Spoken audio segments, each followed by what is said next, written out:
Welcome! In this video I'll show how you can screen record on iPhone.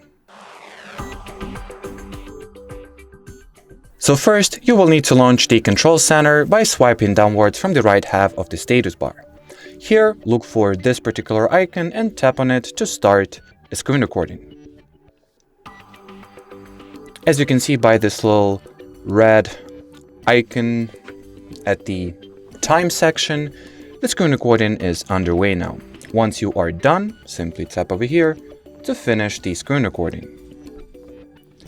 Now, if your control center does not have the icon or the shortcut for the screen recorder, so let me delete mine quickly to, show you how to obtain it or how to add it to your control panel. So let's quickly remove it here.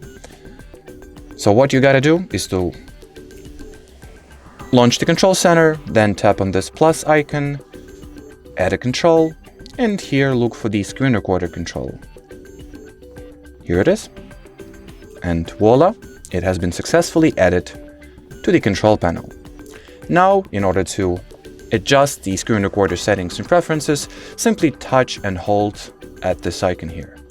Now you can select, what app will be recorded in particular here, for example. You can also mute or unmute the microphone, whether you would like to record your screen with your voice or not. And as far as this video goes, that'll be it. So thanks for watching and bye-bye.